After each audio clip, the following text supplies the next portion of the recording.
Kamala Harris was the prosecutor in San Francisco, California. And if you think San Francisco, California has been well run from a tough on crime perspective, then I've got another thing to tell you. One of the most, by the way, a beautiful city, San Francisco, California, has been destroyed by the leadership of people like Kamala Harris. Kamala Harris wants to take San Francisco liberalism nationwide, and I think we are not going to let her. Georgia is not going to let her, and it starts right here in Valdosta.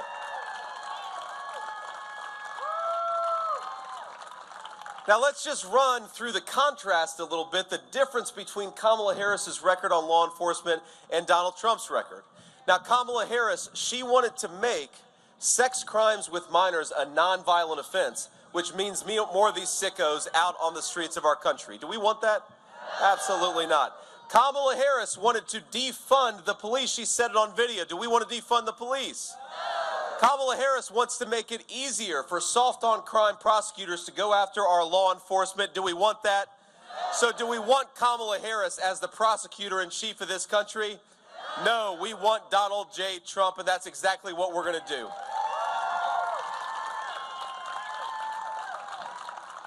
Now, as Kamala Harris was doing all those things, let's remember the record of Donald J. Trump. When Kenosha, Wisconsin, which I was at just a few days ago, Kenosha, Wisconsin was about to burn in a terrible riot. Donald Trump called the governor and affirmatively offered the help of federal officials to stop those riots and to save the city of Kenosha. Donald Trump believes that we ought to properly fund our law enforcement and make sure our police get the pay and the equipment that they need.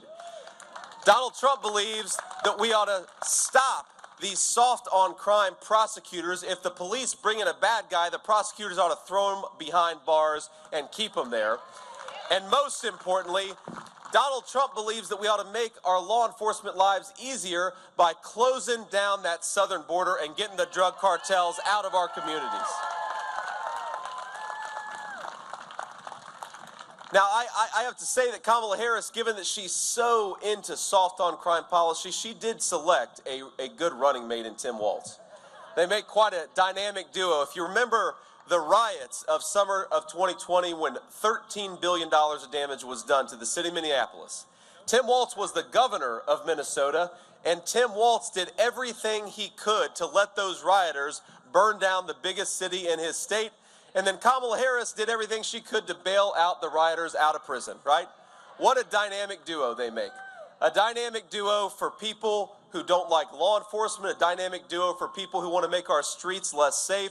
I happen to believe in a very common sense principle that we're going to back the blue and bring public safety back to Georgia and back to our country.